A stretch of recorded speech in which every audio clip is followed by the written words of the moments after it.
Hello everyone, welcome to my channel Home Science Let's Crack It. Here I am Dr. वंदना गुप्ता और आज हमारा जो topic है वो है स्मॉल इंटेस्टाइन मीन्स जिसे कि हम हिंदी में बोल रहे हैं छोटी आंत। इसके प्रीवियस वीडियो में हमने आमाशय के बारे में यानी कि स्टमक के बारे में पढ़ा हुआ था और पूरे डाइजेस्टिव सिस्टम में जो जो ऑर्गन्स होते हैं उसका हमने स्ट्रक्चर देखा हुआ था।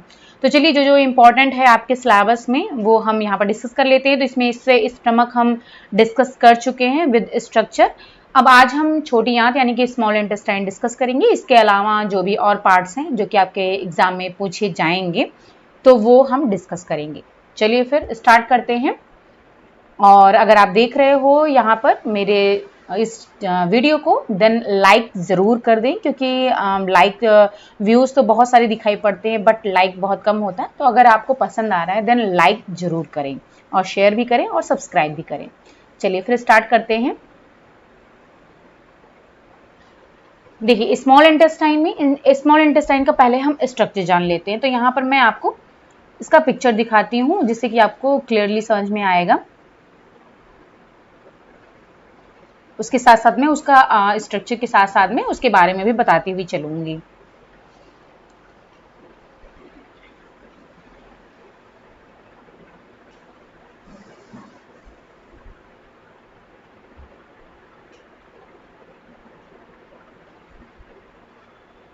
ये है स्मॉल इंटेस्टाइन।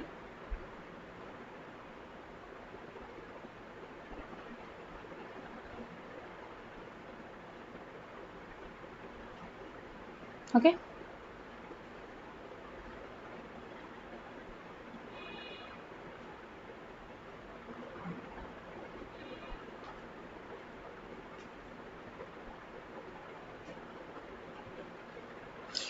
चलिए, तो ये है स्मॉल इंटेस्टाइन। ठीक है, अब इसमें यहाँ पर आप देख सकते हो स्टमक के बारे में हमने कल आपको पिक्चर दिखाया था। ये स्टमक है, ठीक है। और फिर इसके बाद में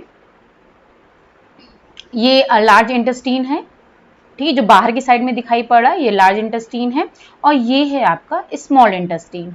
ओके, अब यहाँ पर देखिए स्मॉल इंटेस्टाइन को इन्होंने कलर के अकॉर्डिंग इसको डिवाइड कर दिया है जिससे कि आपको क्लियरली समझ में आ जाए कि हाँ स्मॉल इंटेस्टाइन, क्योंकि स्मॉल इंटेस्टाइन में अलग अलग पार्ट्स होते हैं यानी कि इसके मेन 3 पार्ट्स होते हैं, 3 भाग होते हैं। ठीक है, तो सबसे पहले हम स्मॉल इंटेस्टाइन के बारे में थोड़ा सा जान लेते हैं। ये जो छोटी आंत होती है ये एक कुंडलित नली के जैसी होती है। ठीक है, अब यहाँ पर जैसे स्ट्रक्चर आपको क्लियर समझ में आ जाए इस वजह से यहाँ पर इन्होंने नहीं दिखाया है, नहीं तो ये बहुत ही जो इंटेस्टाइन होती है उसकी जो लंबाई होती है वो 6 मीटर होती है। टोटल जो इसकी लंबाई होती है इंटेस्टाइन की ये कितनी होती है, ये होती है 6 मीटर। 6 मीटर आप समझ सकते हो कि आपके पेट के मतलब आपके शरीर में जो है जहां पर स्टमक है उसके नीचे आपका जो इंटेस्टाइन है वो 6 मीटर लंबा होता है। तो वो एक कुंडली के फॉर्म में, कुंडलित नली के फॉर्म में रहता है। ठीक है, और वो उसकी जो लेंथ है वो 6 मीटर होती है। और ये जठर निर्गमीय संकोचनी यानी कि जो आपकी पाइलोरिक स्फिंक्टर है जो कल हमने आपको बताया था, ठीक है, यहाँ पर जो आपका स्टमक है उसके यहाँ पर नीचे साइड में यहाँ पर वो स्फिंक्टर होता है। ठीक है, पाइलोरिक स्फिंक्टर बोलते हैं या फिर हिंदी में उसको जठर निर्गमीय संकोचनी बोलते हैं। तो वहां से बड़ी आंत का जो प्रारंभिक भाग है, बड़ी आंत का प्रारंभिक भाग होता है सीकम। तो अभी मैं आपको बड़ी आंत का भी पिक्चर दिखाऊंगी देन आपको समझ में आ जाएगा। तो ये तो बड़ी आंत है, यहाँ पर लार्ज इंटेस्टाइन है। तो यहाँ पर लार्ज इंटेस्टाइन का जो सबसे पहला वाला पार्ट होता है, ठीक है, उसको सीकम बोलते हैं, जो कि यहाँ पर होता है, यहीं पर सीकम होता है।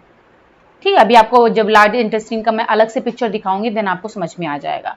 तो जो आपका स्टमक है उसमें जो लास्ट में स्टमक के सबसे नीचे साइड में जठर निर्गमीय संकोचनी यानी कि पाइलोरिक स्फिंक्टर होता है, वहां से लेकर के बड़ी आंत का जो प्रारंभिक भाग है जिसे कि हम सीकम बोल रहे हैं, ठीक है, वहां तक ये फैली रहती है आपकी छोटी आंत।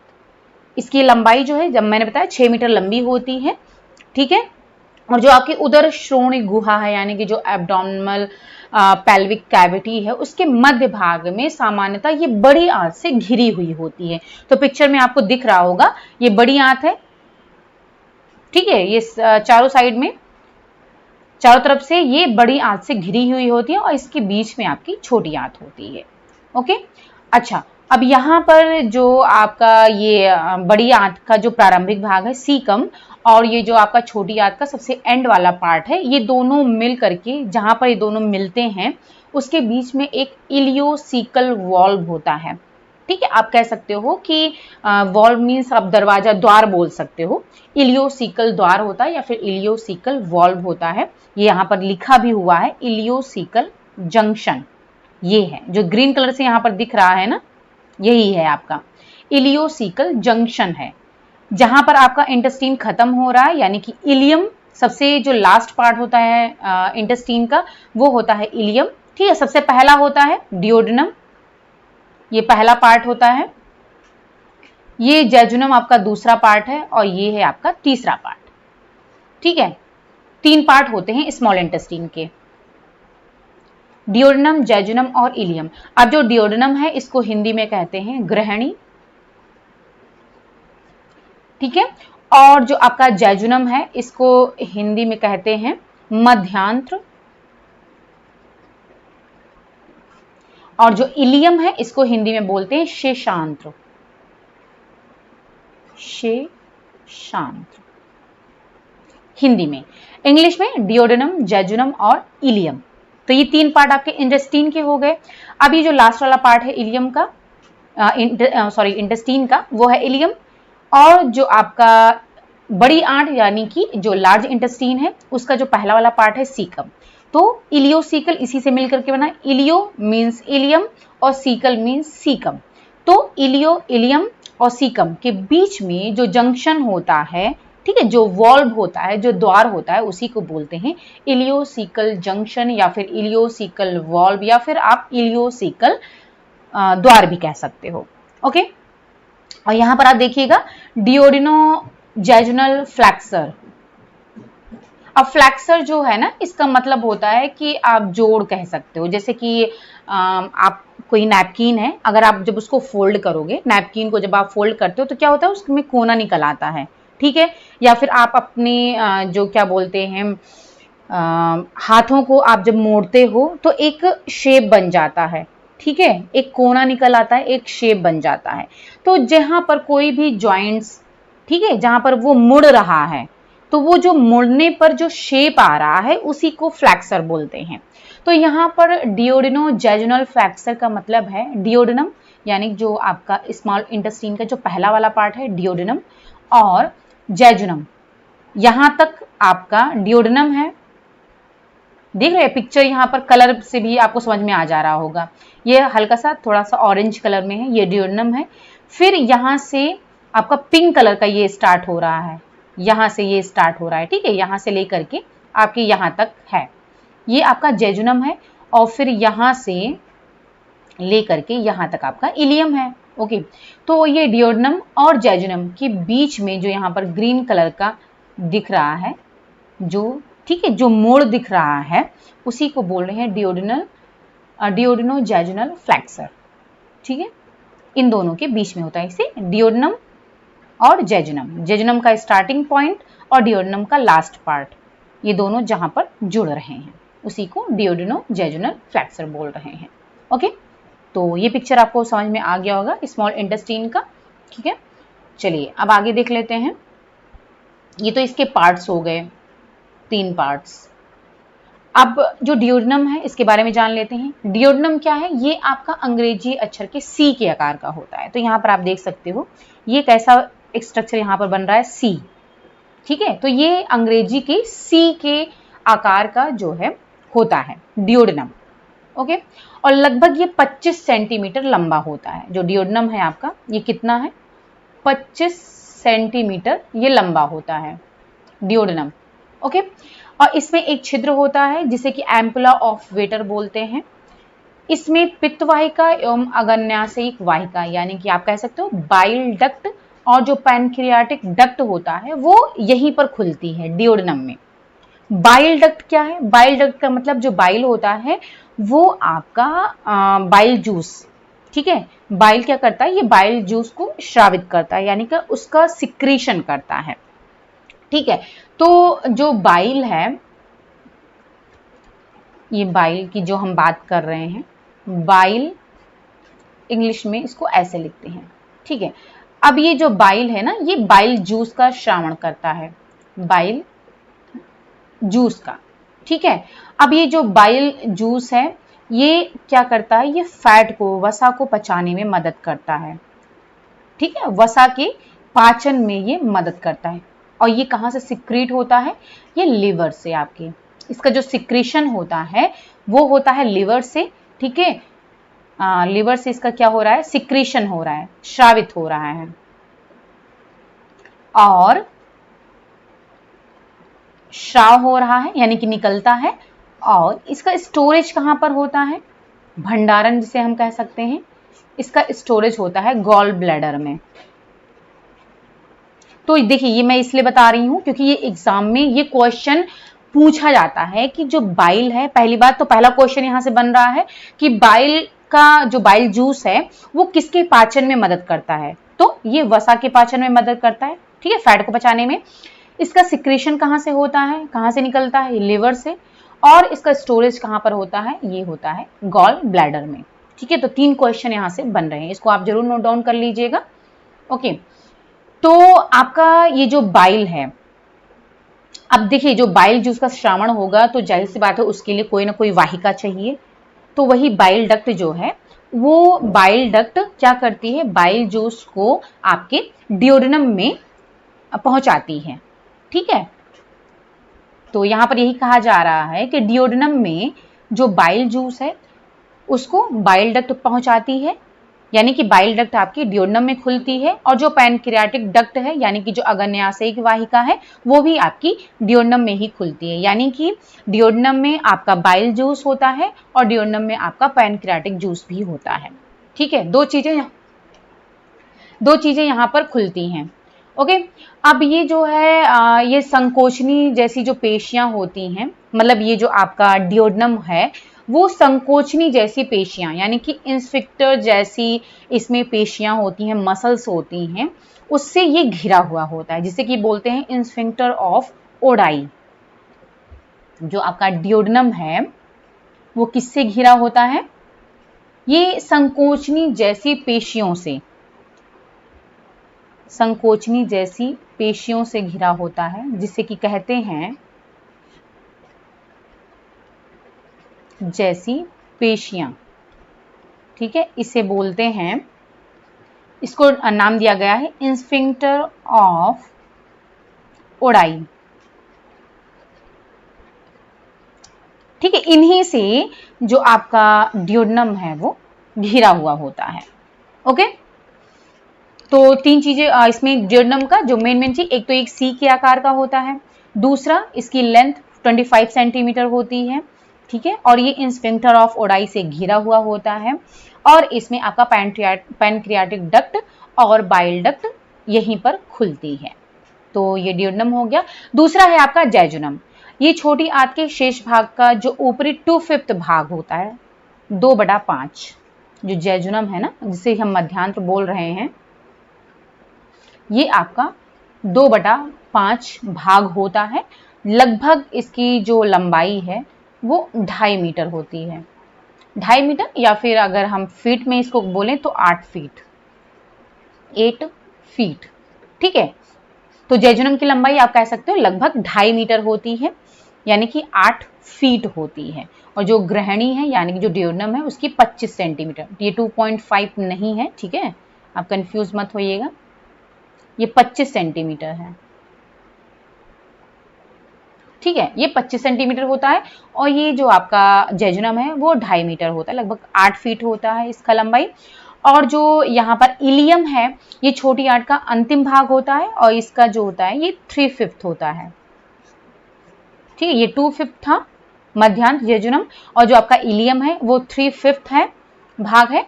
और इसका जो प्रथम भाग है वो सीकम तक फैला होता है, जैसा हमने बताया ना, इलियम का जो प्रथम भाग है वो सीकम तक फैला होता है। और ये लगभग 3.5 मीटर लंबा होता है, जो इलियम है वो आपका 3.5 मीटर, 3.5 मीटर। ये 25 सेंटीमीटर, जैजुनम आपका 2.5 मीटर और इलियम आपका 3.5 मीटर है, ठीक है, 3.5 मीटर लंबा होता है। सीकम से जुड़ने के स्थान पर इलियोसिकल वॉल्व रहता है, जो कि हमने आपको बताया, जो इलियम से बड़ी आंत में काइम के प्रवाह पर नियंत्रण रखता है। यानी कि काइम क्या है, कल हमने आपको बताया हुआ था, यानी कि जो इसका प्रीवियस वीडियो है हमने आपके सामने शेयर किया था, उसमें मैंने बताया था काइम क्या होता है कि इसमें जो आपके जो भोज्य पदार्थ होते हैं, तो इसमें कई सारे जो जूसेस हैं वो मिल करके क्या होते हैं, जूसेस हैं, एंजाइम्स हैं, ये मिल करके काइम का निर्माण करते हैं। ठीक है, जो काइम होता है वो सेमी लिक्विड आप बोल सकते हो, उसी फॉर्म में होता हुआ है। ठीक है, लेई के फॉर्म में रहता है। और ये जो है, जो काइम है, जो इलियम से बड़ी आंत में, यहाँ पर इलियम है, ये स्मॉल इंटेस्टाइन का भाग है। ठीक है, अब यहाँ से जो भी भोज्य पदार्थ होंगे वो आपके कहाँ पर आएंगे, लार्ज इंटेस्टाइन में आएंगे। तो लार्ज इंटेस्टाइन का जो सबसे पहला वाला पार्ट है वो है आपका सीकम। तो जो भोज्य पदार्थ हैं वो इलियम से बड़ी आंत में काइम के प्रवाह पर नियंत्रण रखता है। यानी कि जो आपका इलियोसिकल वॉल्व है वही, वो उसी के बारे में बताया जा रहा है कि वो इलियम से बड़ी आंत में जो काइम आ रहा है, यानी कि जो भोज्य पदार्थ लुगदी के फॉर्म में है, तो वो जो आ रहा है उसके प्रवाह पर ये नियंत्रण रखता है आपका इलियोसिकल जंक्शन, और सीकम के अंदर जो भी पदार्थ हैं उनको वापस इलियम में जाने से रोकता है। इसीलिए यहाँ पर इलियोसिकल जंक्शन है, यानी कि जो ये वॉल्व लगा हुआ है इसी वजह से, जिससे कि जो सीकम के पदार्थ हैं वो वापस आपके इलियम में ना जाएं। ठीक है, तो उसको वापस इलियम में जाने से रोकता है, और ऊपर से जो इलियम से जो भी भोज्य पदार्थ काइम के फॉर्म में आ रहे हैं उनके प्रवाह पर ये कंट्रोल करता है, नियंत्रण रखता है। जितनी जरूरत होती है उतना ही ये सीकम तक पहुंचाता है, यानी कि बड़ी आंत तक पहुंचाने का काम करता है। ओके, तो ये हो गए इनके पार्ट्स के बारे में। चलिए अब इसकी जो संरचना है उसके बारे में जान लेते हैं। आपकी जो ये छोटी आंत है उसकी संरचना। ठीक है, अब इसकी संरचना की हम बात कर रहे हैं, तो यहाँ पर एक पिक्चर मैं आपको और दिखा देती हूँ, तो आपको इसकी संरचना भी क्लियर हो जाएगी। अब जो इसकी संरचना होती है छोटी आंत की, उसमें 4 परत होती है। ठीक है, 4 परत होती। पहली होती है बाहरी सीरमी परत होती है। ठीक है, जो कि हाँ ये है।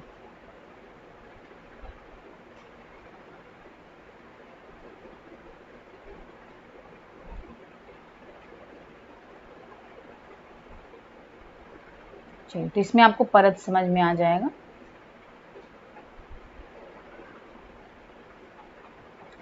ओके, तो ये देखिए, ये है आपका स्मॉल इंटेस्टाइन ना। ठीक है, अब इसकी जो परत है वो 4 परत है। एक मिनट, मैं दूसरी इसमें चारों नहीं, इसमें सिर्फ 3 परत के बारे में दिखाया गया है। और एक पिक्चर मैं आपको और दिखाती हूँ, इसमें आपकी चारों परत दिखाई गई हैं, तो आपको ज़्यादा क्लियर हो जाएगा। हाँ, ये मिल गया पिक्चर।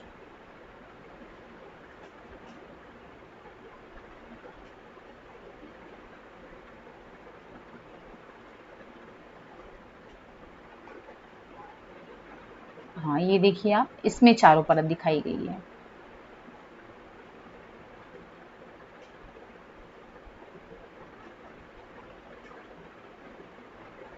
ठीक है, लेयर्स ऑफ स्मॉल इंटेस्टाइन।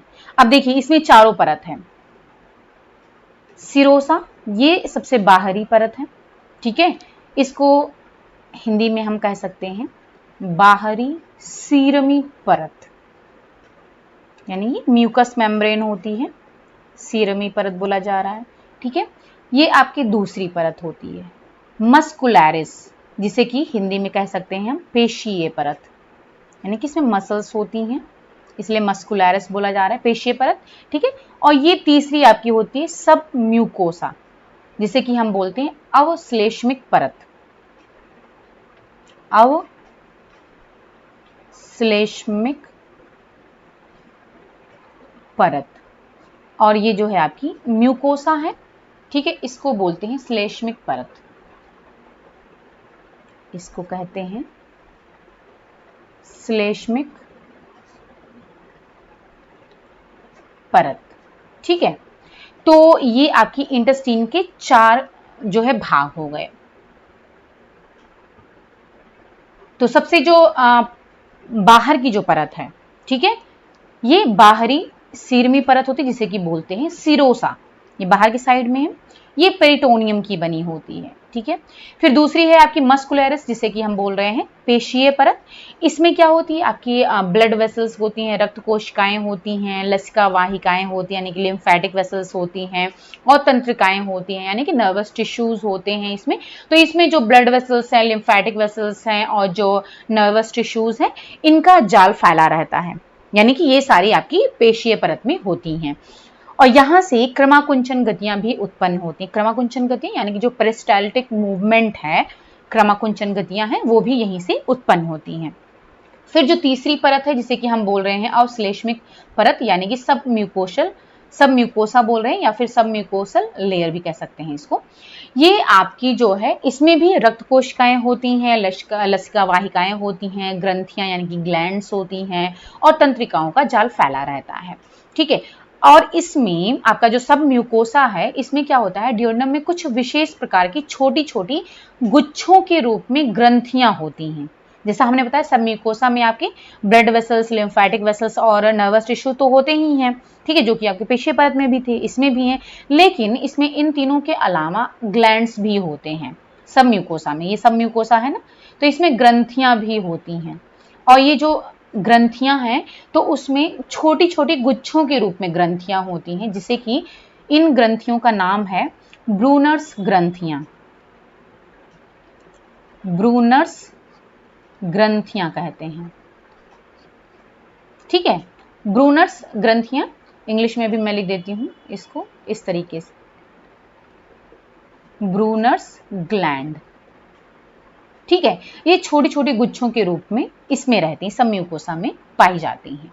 अब ये जो ब्रूनर्स ग्लैंड है, ठीक है, इससे एक चिपचिपा क्षारीय तरल उत्पन्न होता है यानी कि अल्कलाइन लिक्विड निकलता है इससे, जो कि आमाशय के जो खट्टे पदार्थ होते हैं उन खट्टे पदार्थों से ड्यूोडेनम की जो आंतरिक सतह है, ठीक है, यानी कि आपकी पेशीय परत के अंदर में ये पाई जा रही है, तो जो ड्यूोडेनम की जो आंतरिक सतह है उनकी रक्षा करता है।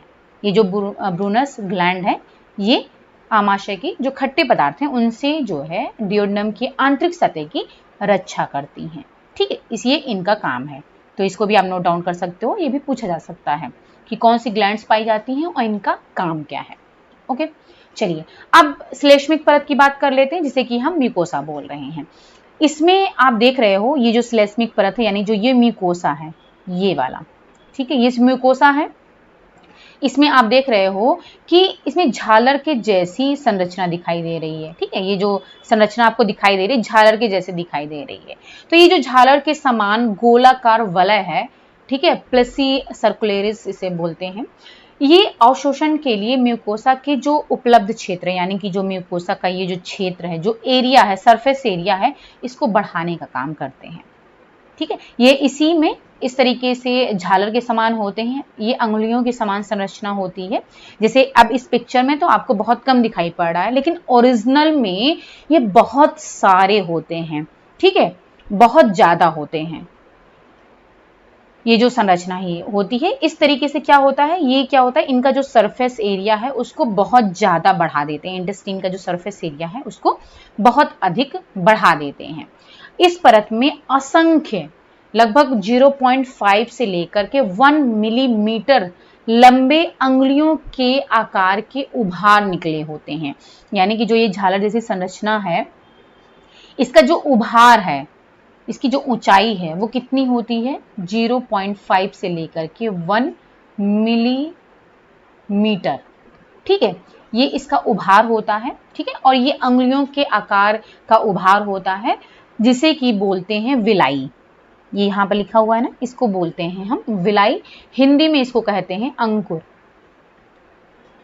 इंग्लिश में बोलते हैं विलाई, जो कि स्मॉल इंटेस्टाइन के सतह पर पाई जाती है, विलाई पाई जाती है जो कि स्मॉल इंटेस्टाइन के सरफेस एरिया को बढ़ाने का काम करती है और ये अंगुलियों के समान संरचना होती है। इन उभारों के कारण क्या होता है, म्यूकोसा मखमल जैसा दिखाई देता है और इनसे म्यूकोसा का जो अवशोषण क्षेत्र है, ठीक है, यानी कि जो आपका स्मॉल इंटेस्टाइन है उसमें क्या हो रहा है, एब्जॉर्प्शन का काम करता है स्मॉल इंटेस्टाइन, ठीक है। तो जो अवशोषण का क्षेत्रफल है वो विलाई की वजह से बढ़ जाता है, जिससे कि आसानी से इसमें अधिक मात्रा में न्यूट्रिएंट्स को एब्जॉर्ब ये कर लेते हैं। और जो प्रत्येक अंकुर है यानी कि प्रत्येक जो विलाई है उसके भीतर रक्त कोशिकाएं और लसिका वाहिकाएं भी रहती हैं, जिसे कि लैक्टियल बोलते हैं। जो इसमें लिम्फेटिक वेसल्स होते हैं उनको लैक्टियल कहते हैं। तो इस पिक्चर में आप ये वाले पिक्चर है, इसमें आप देख सकते हो ये जो विलाई है, देख रहे हो आप, अंगुलियों की जैसी संरचना जो मैं बता रही थी वो चीज है। यहाँ पर अंगुलियों की जैसी ये संरचना है, ऐसे होती है, असंख्य होते हैं, ठीक है। और ये यहाँ पर लेयर, और इसमें आर्टरीज होती हैं, वेन्स होती हैं, नर्व्स होती हैं, ठीक है। तो आप देख रहे हो ये फैली हुई हैं पूरी विलाई के अंदर में, ओके। अब इसमें जो नलिकाकार ग्रंथियां हैं, ठीक है, जो ग्लैंड्स होती हैं इसके अंदर म्यूकोसा के भीतर, वो क्या होती है, वो कई तरह के एंजाइम का भी श्रावण करती हैं, ठीक है, उनको सिक्रेट करती हैं, जो कि कार्बोहाइड्रेट, प्रोटीन और वसा के पाचन में मदद करते हैं, ओके।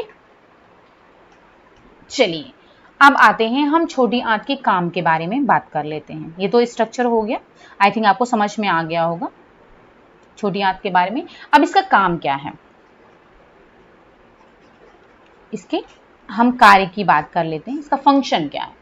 तो छोटी आंत का जो काम है वो आमाशय से यानी कि जो आपका स्टमक से आए अर्ध तरल भोजन है, जिसे कि हम काइम बोल रहे हैं, उनका पाचन करना और फिर उसका अवशोषण करना। यानी कि इसका जो मुख्य काम है वो काइम का, जो कि अर्ध तरल भोजन होता है जो आमाशय से आता है स्मॉल इंटेस्टाइन में, तो काइम का ये पाचन करता है, इसका पाचन करना और उसके बाद में उसका अवशोषण करना, ये दो काम होते हैं। डाइजेशन और एब्जॉर्प्शन का काम ये करता है, ठीक है, ये इसका मुख्य काम है।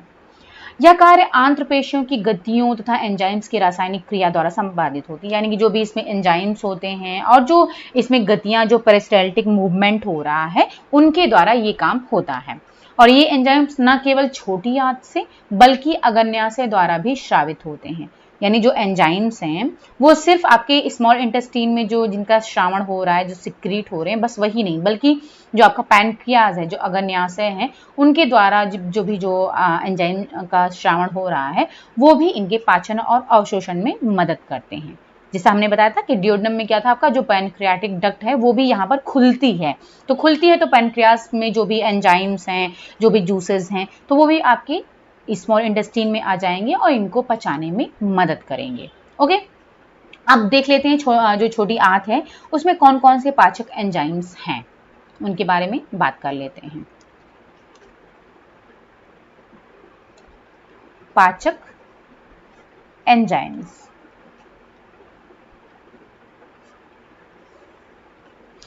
चलिए तो अब देखिए, पित्त यानी कि बाइल जिसे हम बोल रहे हैं, एवं अग्न्याशयी रस यानी कि पैनक्रियाटिक जूस। तो बाइल और जो पैनक्रियाटिक जूस है वो डियोडनम एवं छोटी आंत के जो रासायनिक वातावरण को क्षारीय बना देता है, ठीक है, क्योंकि मैंने बताया था ना कि डियोडनम में आपका बाइल डक्ट और पैनक्रियाटिक डक्ट खुलता है, तो जो बाइल जूस है और जो पैनक्रियाटिक जूस है वो आपका डियोडनम में आ जाएगा और वो क्या करेगा, छोटी आंत का जो रासायनिक वातावरण है, जो केमिकल इन्वायरमेंट है, उसको क्या करता है, क्षारीय बना देता है, यानी कि एल्कलाइन बना देता है। अब ये क्षारीय वातावरण पेप्सिन की क्रिया को रोक देता है तथा जो आंतरिक एंजाइम है, यानी कि जो आपकी छोटी आंत में जो भी एंजाइम्स हैं उनको सही ढंग से कार्य करने देता है। अब ये जो एंजाइम्स हैं जो छोटी आंत में हैं वो कार्बोहाइड्रेट, प्रोटीन और लिपिड्स को निरंतर क्या करते हैं, विभाजित करते रहते हैं, उनको तोड़ते रहते हैं। अब जो कार्बोहाइड्रेट है वो आपका डाइसैकेराइड और मोनोसैकेराइड में टूट जाएगा। जो पाचक एंजाइम्स हैं वो क्या करेंगे, आपके कार्बोहाइड्रेट को, CHO मीन्स कार्बोहाइड्रेट, इनको क्या करेगा, आपके डाइसैकेराइड, चूंकि ये पॉलीसैकेराइड में होते हैं फॉर्म में रहेंगे, तो जो पॉलीसैकेराइड में होंगे उनको डाइसैकेराइड में तोड़ देगा और जो डाइसैकेराइड के फॉर्म में होंगे उनको मोनोसैकेराइड में तोड़ देगा। डाइसैकेराइड, ठीक है, और डाइसैकेराइड को मोनोसैकेराइड में तोड़ देगा।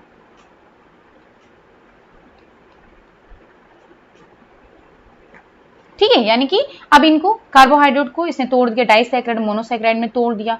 जो प्रोटीन होंगे उनको क्या करेगा, उनको पेप्टाइड और अमाइनो एसिड में तोड़ देगा। पेप्टाइड और अमाइनो एसिड में तोड़ देगा, अमीनो अम्ल में, ठीक है। और जो आपका लिपिड है उसको, लिपिड यानी कि जो वसा है उसको क्या करेगा, ये तोड़ देगा ग्लिसरॉल और मुक्त वसीय अम्ल, ग्लिसरॉल और मुक्त वसीय अम्ल में, ठीक है। जो आपका लिपिड होता है वो इन्हीं से मिलकर के बना होता है, फैटी एसिड और ग्लिसरॉल से मिलकर के बना होता है। तो अब क्या होगा कि जिसे देखा आपने, कार्बोहाइड्रेट को इसने डाइसैकेराइड और मोनोसैकेराइड में तोड़ दिया, प्रोटीन को पेप्टाइड और अमीनो अम्ल में तोड़ दिया, और जो लिपिड है उसको ग्लिसरॉल और मुक्त वसीय अम्ल में तोड़ दिया, यानी कि जिनसे ये मिलकर के बने होते हैं उनको अब ये सिंपलर फॉर्म में, छोटे छोटे भागों में, इनके जो सबसे छोटी यूनिट है इनकी, उसमें ये तोड़ देता है। अच्छा, अब जो लिपिड है, लिपिड जो ग्लिसरॉल और मुक्त वसीय अम्ल में टूट रहा है, तो ये क्या होगा, लिपिड जो है वो पूर्ण रूप से अवशोषित हो जाएगा, एब्जॉर्प्शन इसका लिपिड का ये पूर्ण रूप से हो जाता है, ठीक है।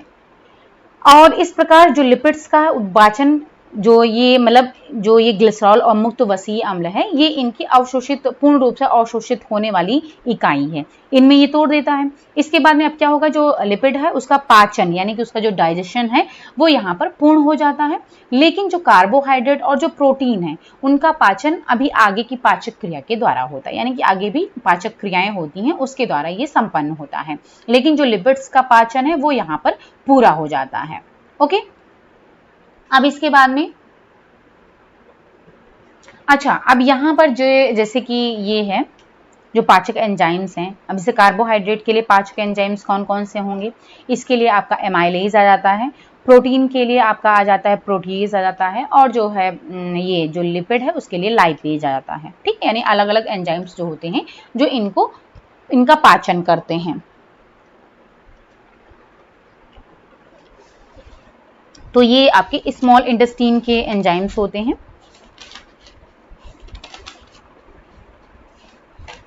जो कि इनके पाचन में मदद कर रहे हैं।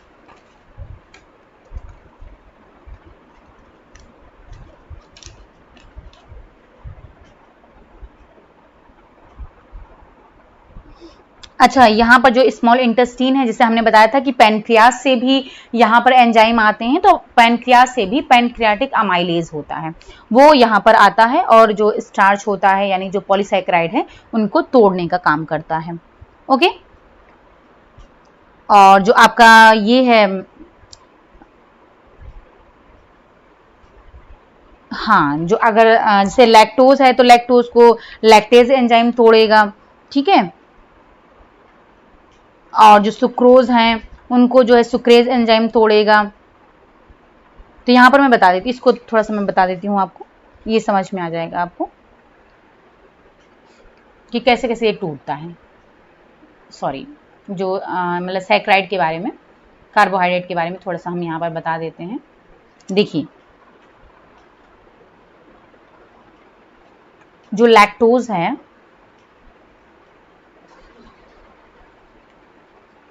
लैक्टोज, ओके, ये आपका डाइसैकेराइड है, मैं पहले भी इसको बता चुकी हूँ, ठीक है। ये डाइसैकेराइड है यानी कि द्विशर्करा है। ये आपका किस में टूटता है, लैक्टोज, ये टूटता है आपका ग्लूकोज प्लस गैलेक्टोज में,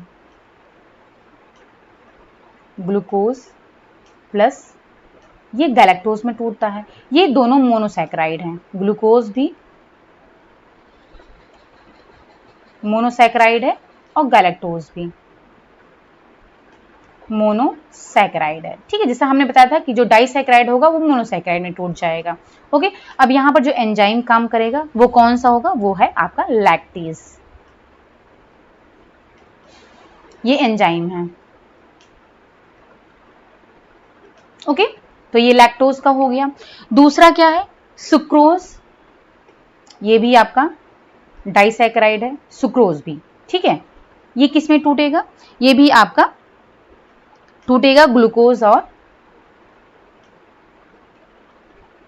प्लस फ्रक्टोज में, ये दोनों मोनोसैकेराइड है और ये डाइसैकेराइड है। अब यहाँ पर जो एंजाइम काम करेगा वो कौन सा है, वो आपका होगा सुक्रेज। इसी के नाम से है तो आपको कंफ्यूजन नहीं होगी याद करने में, ठीक है। लैक्टोज पर कौन सा एंजाइम काम करेगा, लैक्टेज, इसी नाम से ग्लूकोज लैक्टोज में तोड़ दिया। सुक्रोज पर कौन सा एंजाइम काम करेगा, सुक्रेज, और ग्लूकोज और फ्रक्टोज में इसको इसने तोड़ दिया। ओके, अब इसी तरीके जो स्टार्च है यानी जो पॉलीसैकेराइड है, स्टार्च एक पॉलीसैकेराइड है, ठीक है। ये किसमें टूटेगा, ये आपका टूटेगा माल्टोज प्लस डेक्स्ट्रिन, ये भी आपका शुगर ही है, ठीक है। ये भी आपका क्या है, मोनोसैकेराइड है, ठीक है। माल्टोज भी नहीं, सॉरी, जो माल्टोज है ये आपका डाइसैकेराइड है, ठीक है।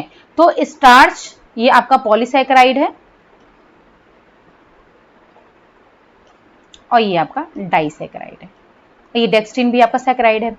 तो स्टार्च जो है माल्टोज और डेक्स्ट्रिन में इसको तोड़ने का काम कर रहा। अब यहां पर जो एंजाइम काम कर रहा है, ठीक है, यहां पर जो एंजाइम काम कर रहा है वो है आपका पैनक्रियाटिक अमाइलेज। जैसा हमने बताया था ना कि पैनक्रियाज से यहाँ पर एंजाइम आते हैं क्योंकि डक्ट यहाँ पर खुलती है, तो यहाँ पर है पैनक्रियाटिक अमाइलेज। तो आपका जो स्टार्च पर काम कर रहा है वो है अमाइलेज, ठीक है। पैनक्रियाटिक अमाइलेज यहाँ पर काम करेगा जो कि पैनक्रियाज से आ रहा है। ओके, तो ये है। अब यहाँ पर क्या हो रहा है कि लगभग 60 से लेकर के 80% तक जो स्टार्च होता है वो यहाँ पर उसका डाइजेशन हो जाता है स्मॉल इंटेस्टाइन में। इनका 60 से लेकर 80% तक जो है इनका हो जाता है पूर्ण रूप से। जैसे यहाँ पर तो बताया गया जैसे कार्बोहाइड्रेट प्रोटीन का पूर्ण रूप से पाचन हो जाता है, लेकिन थोड़ा बहुत ये रह जाता है, यानी लगभग 80% तक तो हो जाता है, जो 20% है वो बचा है जो कि आगे फर्दर होता रहता है। ओके, तो ये हो गया। अच्छा, एक चीज और, हाँ, यहाँ जो माल्टोज है ये आपका द्विसैकेराइड है जैसा हमने बताया था, यानी डाइसैकेराइड। ये आपका किससे मिलकर के बना होता है, glucose plus glucose, 2 unit glucose की होती हैं, ठीक है। और यहाँ पर माल्टेज एंजाइम काम करेगा, ठीक है। तो ये चीज समझ में आ गया कि किस तरीके से कार्बोहाइड्रेट को यहाँ पर टूटते हैं और टूट करके इनका जो है डाइजेशन होता है। ओके,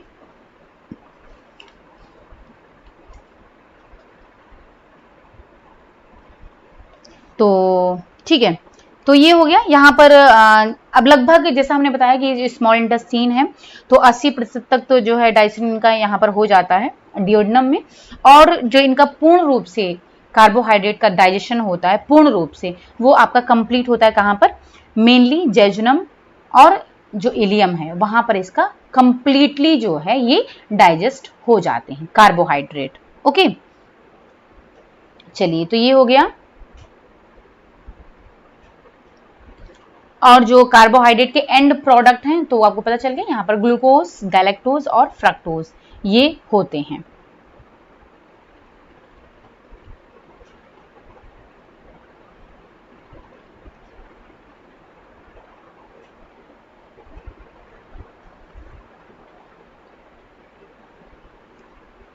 चलिए, ये हो गया।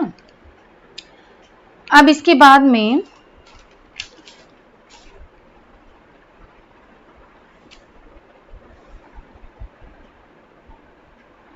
इसको मैं जो आपका ये कार्बोहाइड्रेट और प्रोटीन है और जो फैट का जो डाइजेशन है तो ये भी आपके सिलेबस में है, ठीक है। तो ये जो मैं आपका ये कंप्लीट करूंगी, जो आपका ये चल रहा है डाइजेस्टिव सिस्टम है ये कंप्लीट करूंगी, फिर एक जो आपका वीडियो बना दूंगी जिसमें कि कार्बोहाइड्रेट का और प्रोटीन का और फैट का जो पाचन है वो किस तरीके से होता है, ठीक है। तो वो भी मैं आपको एक फ्लो डायग्राम के थ्रू आपको बता दूंगी जिससे कि आपको समझने में आसानी हो जाएगी। ओके, चलिए, तो ये हो गया। अब आते हैं आगे, हम बढ़ते हैं।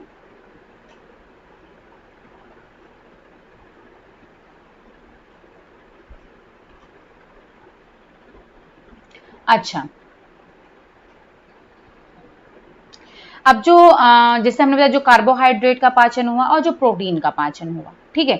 तो वो क्या होते हैं, कार्बोहाइड्रेट है, प्रोटीन है, जल है और जो इलेक्ट्रोलाइट्स हैं उनका जो एब्जॉर्प्शन होता है, जो अवशोषण होता है, वो जो विलाई हैं इनके स्मॉल इंटेस्टाइन के सतह पर, तो इन विलाई की सतह की जो कोशिकाएं होती हैं उनके द्वारा उनका अवशोषण कर लिया जाता है, यानी कि उनको एब्जॉर्ब कर लिया जाता है।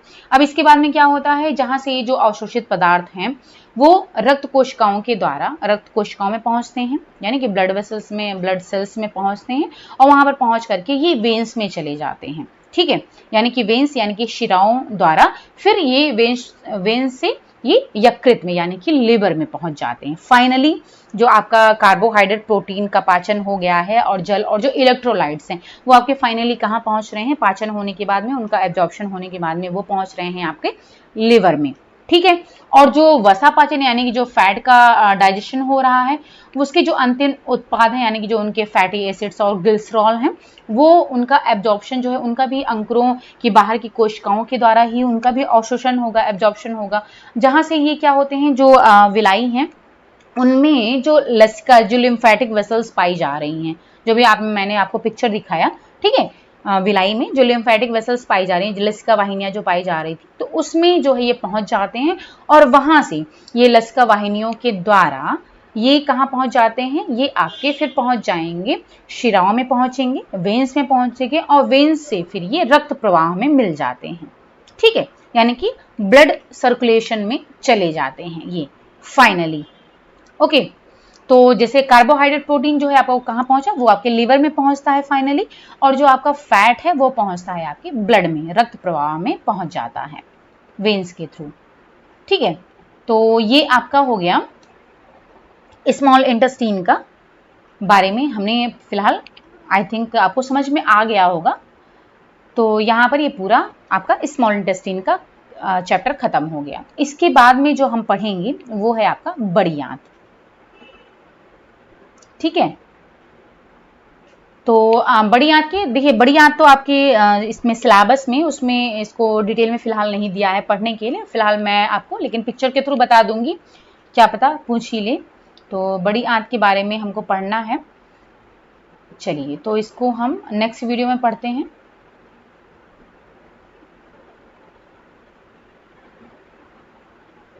फटाफट इसको कंप्लीट कर लेंगे बड़ी आंत। उसके साथ साथ में हम पैनक्रियाज, और ज़्यादा कुछ उसमें नहीं है, तो पैनक्रियाज है, लिवर है, जो आपका ये दो एक्स्ट्रा और बच रहा है, इसको हम डिस्कस कर लेंगे। ओके, चलिए तो आई थिंक आपको स्मॉल इंटेस्टाइन समझ में आ गया होगा, और फिर आते हैं, मिलते हैं नेक्स्ट वीडियो में, जिसमें कि हम आगे के फर्दर जो ऑर्गन है वो डिस्कस करेंगे। अच्छा, इसमें आपको अगर कुछ भी नहीं समझ में आया देन आप मुझे कमेंट्स करके बता सकते हो, अगर कुछ भी नहीं समझ में आया है देन मैं नेक्स्ट वीडियो में आपको समझा दूंगी, ठीक है। इसमें जो भी एंजाइम्स हैं उनको आप ध्यान में रखिएगा, क्योंकि पूछ लेता है कि आपके इंटेस्टाइन में कौन कौन से एंजाइम्स का श्रावण हो रहा है, ठीक है, और इसमें किस तरीके से पाचन हो रहा है। तो ये सारी चीज़ें जो भी हमने यहाँ पर बताई हैं उसको आप फाइनली आप क्या करिएगा, इसको नोट डाउन कर लीजिएगा अपने जहाँ भी नोटबुक में, वहाँ पर नोट डाउन कर लीजिएगा, इससे आपको समझने में आसानी रहेगी। चलिए फिर मिलते हैं नेक्स्ट वीडियो में, और अगर ये वीडियो आपको समझ में आया हो, जो हमने समझाने की यहाँ पर पूरी कोशिश की है, अगर समझ में आया हो देन लाइक ज़रूर करें और ज़्यादा से ज़्यादा शेयर करें, और अगर आप नए हो तो सब्सक्राइब ज़रूर कर लें अगर अभी तक नहीं किया है। Okay, thank you so much, bye bye and take care.